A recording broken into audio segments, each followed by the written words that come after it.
Good morning. You're looking at a live view of Falcon Heavy on historic launch pad 39A at Kennedy Space Center, awaiting liftoff at 9:41 a.m. Eastern Time.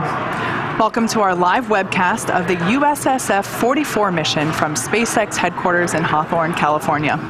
My name is Kate Tice, and I'm the Quality Systems Engineering Manager here at SpaceX. And I'm excited to be here with you this morning, bringing you coverage of our first Falcon Heavy launch since 2019. Today's mission is a national security space launch for the United States Space Force and marks our fourth Falcon Heavy mission of all time and our 50th overall launch of 2022. When we first flew Falcon Heavy over 4 years ago, we sent Starman on a journey to space in a Tesla Roadster. After that demonstration mission in 2018, we launched 2 operational missions the following year with the Arabsat 6A and STP-2 payloads. Today's mission will be SpaceX's third overall operational Falcon Heavy mission and our second launching a U.S. government satellite, first being STP-2. USSF 44 will launch into a geosynchronous Earth orbit from Launch Complex 39A in Florida, which, as you can kind of see there through the fog on your screen.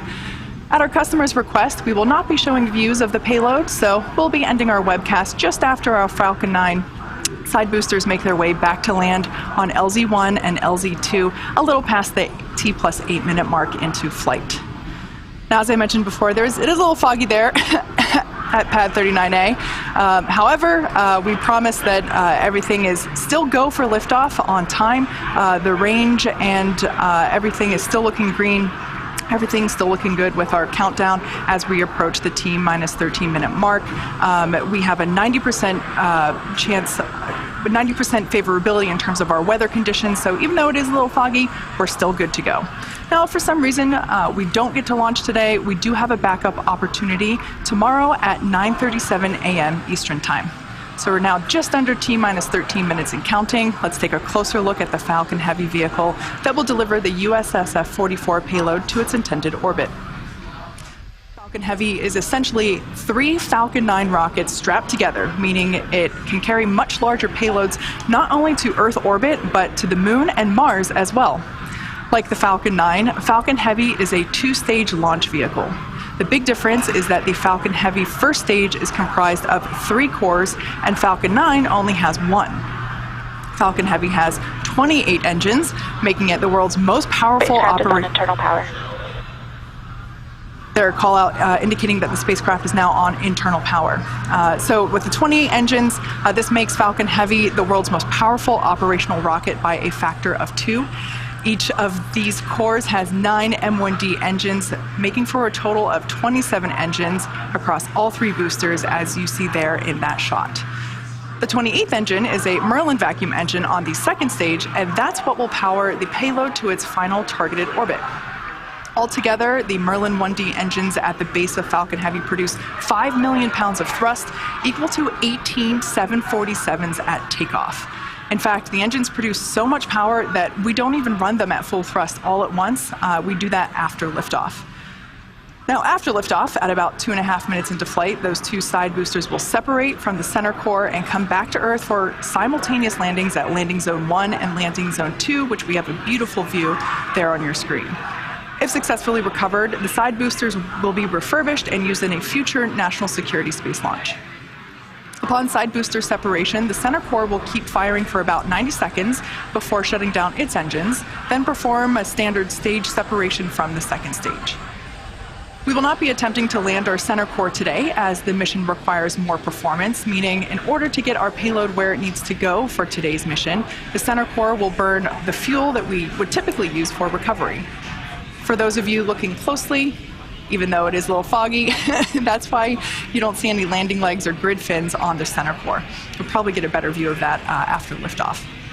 Now, moving up to the second stage, once the first stage and second stage separate, it will propel our payload to its intended orbit.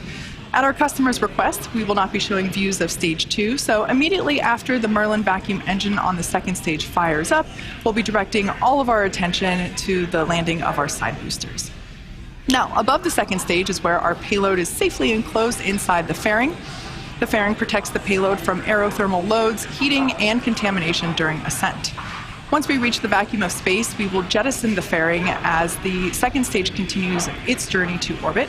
We will be attempting to recover the fairing halves today with our recovery vessel, Doug.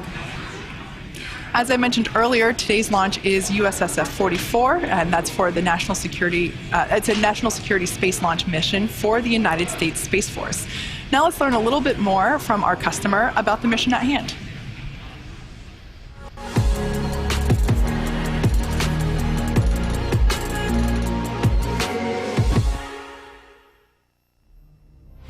We depend on space every day to support our way of life, our supply chain, financial systems, weather tracking, and power grids, as well as air, land, and maritime infrastructure. Our U.S. military is the strongest and best equipped force in the world. In the heavily contested space domain, Space Systems Command leads a team of roughly 15,000 guardians, airmen, civilians, and contractors. Headquartered in El Segundo, California, our unbeatable team operates from multiple locations across the U.S. and includes 2 space launch deltas, SLD-45 at Patrick Space Force Base and SLD-30 at Vandenberg Space Force Base. Through unity of effort across the space acquisition enterprise, Space Systems Command delivers to warfighters integrated and resilient space capabilities through 5 program executive offices. Assured access to space, procures launch services and delivers on-orbit capabilities faster and more frequently than ever before, while sustaining ranges for the United States Space Force and commercial partners. Battle Management Command, Control and Communication delivers tactical and operational command and control capabilities to warfighters, facilitating timely and quality battle space decisions for the joint all-domain fight.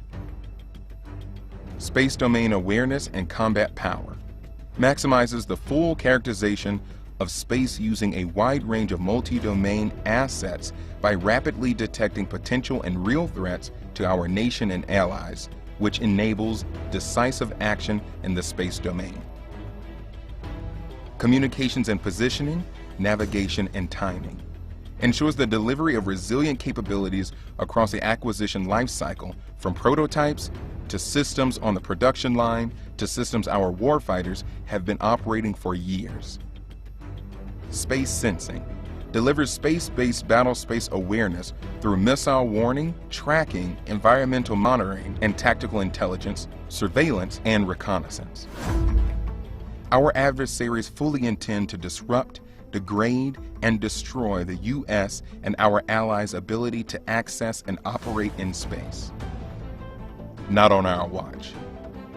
Space Systems Command is focused on creating and sustaining resilient lethality in space through systems integration, unity of effort, and digital engineering ecosystems. At Space Systems Command, space starts here.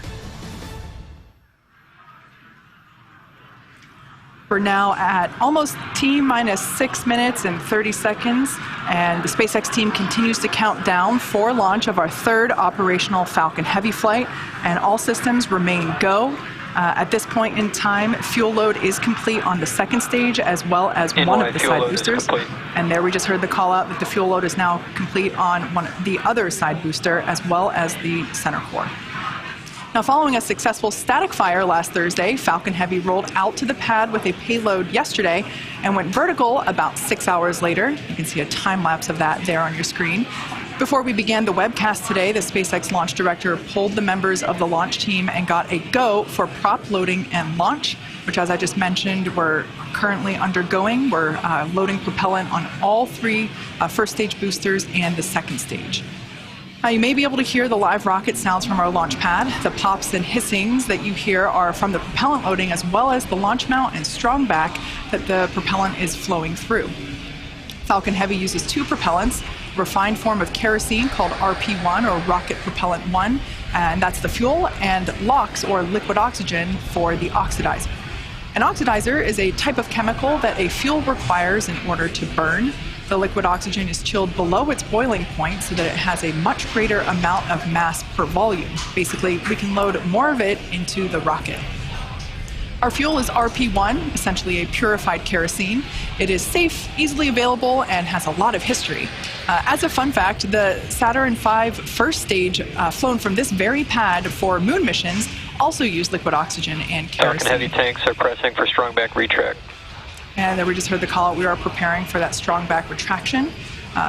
Now, in addition to the two propellants I mentioned, we also use the chemical TTEB, or triethyl aluminum and triethyl borane, as an ignition source. The combustion of RP1 and LOX is what makes the rocket go up, and it's the TTEB that basically sets the match for that propellant mix. Strong back lower has begun. And we can see there on your screen shortly that we will begin to see that strong back begin to retract away from the fairing. In preparation for that retraction, the clamp arms around the second stage opened, and that allows the strong back to recline away from the vehicle. Now, as I mentioned earlier, this is our first Falcon Heavy flight in 3 years, and a lot will happen in the first 4 minutes of flight. First, we will light the two side boosters, followed by the center core. Then, about 40 seconds after liftoff, we will decrease power on the two side boosters in preparation for max Q, after which Falcon Heavy will then throttle back. NY LOX load is complete. So there we heard the call out that one of these side boosters is now complete with its LOX load, fully loaded with all of its propellants. Then it looks like we can see that strong back retraction happening now. NY LOX load is complete. We are now fully loaded with LOX on the other side booster. So 2 minutes into flight, we will again reduce thrust on the two side boosters, this time to decrease forces on the rocket structure overall. The vehicle at that point in time will be much lighter, but the thrust remains constant. At 2.5 minutes into flight, we fully turn off the side boosters with the booster engine cutoff, or BECO. This pneumatic Stage 1 LOX load is complete. And there we heard the call out, stage 1 LOX load is complete. So at this point in time, both side boosters and the center core are now fully loaded with its liquid oxygen and RP1. Once clear of the side boosters, the center core will throttle up to full power and until the center core shuts down with main engine cutoff, or MECO, and then separate from the second stage around the 4-minute mark. From that point on, very similar to Falcon 9 mission, side boosters will be making their way back to Earth for recovery. The fairing will separate, and the second stage will take the USSF-44 payload out into space. Just as a quick reminder, at the request of our customer, we won't be showing views of the payload, so we'll be ending the webcast just after our side boosters make their way back to land at LZ1 and LZ2, and that will be a little after the T+8-minute mark into flight. Stage 2 LOX load is complete. So there we heard the call out, stage 2 LOX load is complete. So at this point in time, Falcon Heavy is now fully loaded with all of its propellants. As I've mentioned before in previous webcasts, launch is hard. Falcon Heavy is no exception. We're essentially counting down 3 rockets simultaneously. So our team is going to be conservative in case anything pops up in the last minutes of the countdown.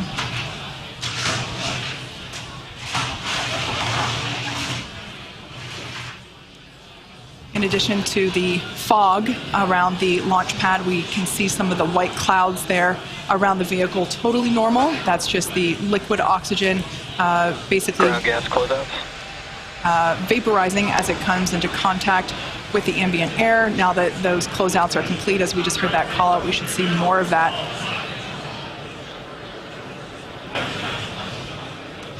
Next, we'll hear the call out that Falcon 9 is in startup.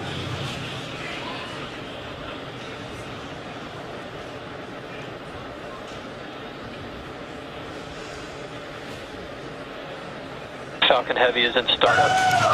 All right, at this point in time, Falcon Heavy's onboard flight computers have taken over the launch countdown. Great view of the base of Falcon Heavy there.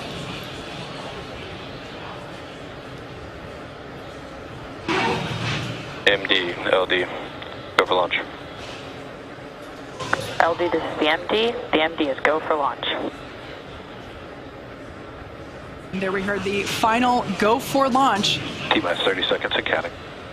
Let's listen in to the final count as Falcon Heavy gets ready to go to space once again.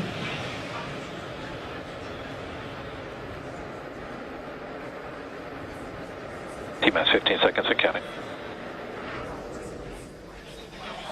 T-minus 10, 9, 8, 7, 6, 5, 4, 3, 2, 1, 0. Liftoff.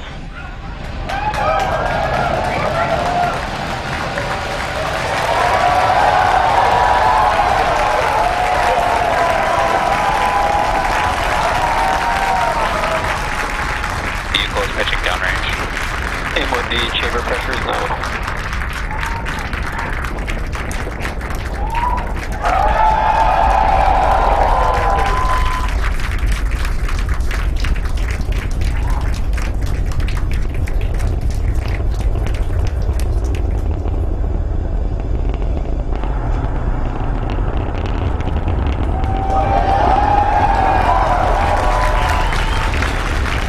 Nominal power and telemetry.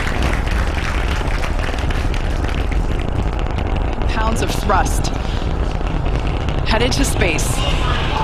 We've throttled down in preparation for max Q, moment of peak mechanical stress on the rocket. Falcon Heavy is supersonic. There we just heard the call out that the vehicle is now traveling faster than the speed of sound. What a beautiful sight.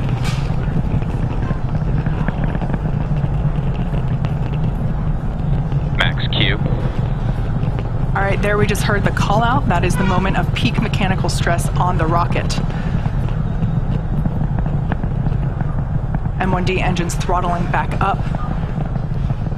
A beautiful sight to see Falcon Heavy flying once again. Shortly we'll hear the call out for MVAC chill, indicating that the second stage is prepping the MVAC engine. Vehicle is following a nominal trajectory. We will flow a little bit of the super chilled liquid oxygen through the turbo pumps on that MVAC in preparation for the full flow of the super chilled propellant. Shots there of each side booster on the right-hand side of your screen. Next event will be booster engine cutoff, or BECO. That'll be followed by stage separation of side boosters, side booster boost back burn, center core main engine cutoff.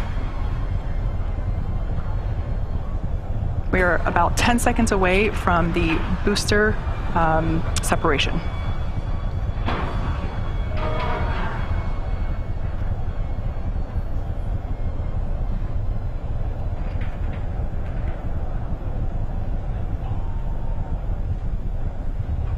Side core shutdown. Booster separation confirmed. MVAC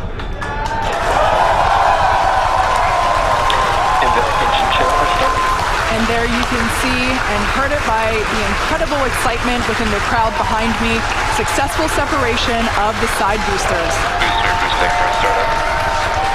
There we can see 3 engines on each side booster have relit for their boost back burn.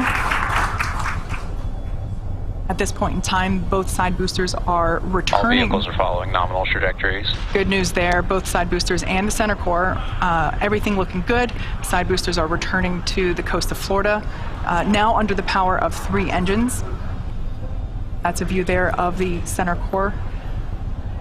Coming up, 3 events happening in rapid succession. We'll have the conclusion of the side booster boost back burn, followed by main engine cutoff, as well as stage separation of that center core. As a reminder, per request of our customer, we won't be showing second stage views after second engine start 1. Additionally, our center core, or stage 1, the one you see there, is expendable today, so we are not recovering this booster.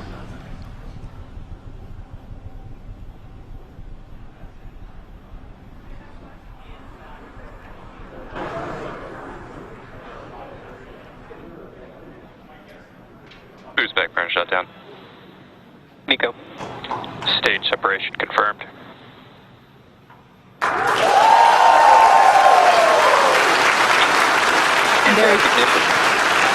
There you heard the call out and saw on your screen we had side boost back burn conclusion, as well as the main engine cutoff and separation for that center core, and we heard call out of second engine start 1. At this point in time, with that call out, Separation confirmed. we will wrap our coverage pertaining to the second stage, keeping our focus on the All side vehicles boosters, continue to follow nominal trajectory. which you see there. Unfortunately, looks like Acquisition of signal, Bermuda. the cameras on those side boosters are a little fogged over. We heard confirmation of successful fairing separation.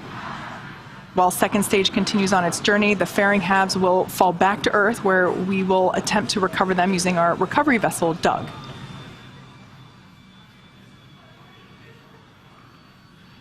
As a reminder, today we'll be attempting to recover the 2 Falcon Heavy side boosters on land. You can sort of make out some cloud coverage there in the background camera. We'll bring that back to you whenever we're able. Now, in just a few minutes, the side boosters will execute an entry burn followed by a landing burn. Both burns are meant to slow the side boosters down rapidly before landing. At the time of separation, the side boosters were traveling slow enough to turn around and make their way back to land at our side-by-side landing pads. If we have successful landings today, it will mark the 150th and 151st successful landing of an orbital class rocket. As I mentioned earlier, center core is going to be expended, and we are not attempting to recover it. This allows us to utilize... All vehicles continue to follow nominal trajectories. Allows us to utilize all the propellant on board and deliver peak performance for the payload delivery. On the left-hand side of your screen is a live view of Hawthorne Mission Control here at SpaceX headquarters. We're about 30 seconds away from the entry burn for the 2 side boosters. There on the top and bottom of the right-hand side of your screen.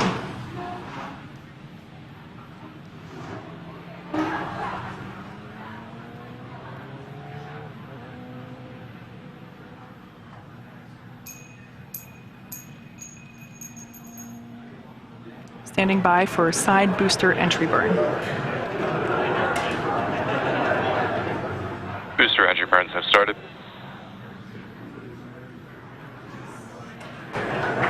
There we heard the call out that the booster entry burn has begun. Booster entry burn shut down.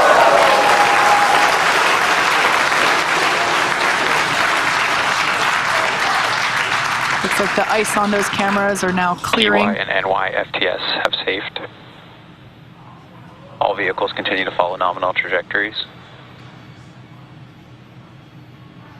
So that re-entry burn has concluded. We're expecting the landing burn to begin in about 30 seconds.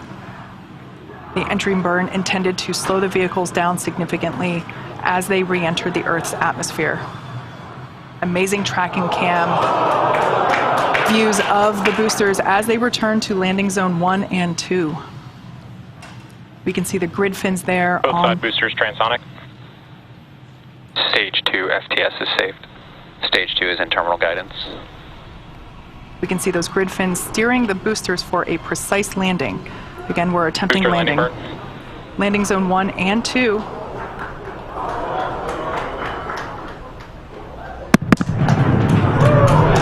There we just heard sonic booms.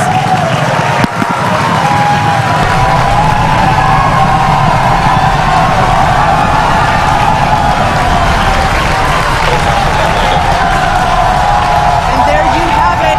As indicated by the enormous cheers, we have successfully landed both Falcon Heavy side boosters at landing zone 1 and landing zone 2.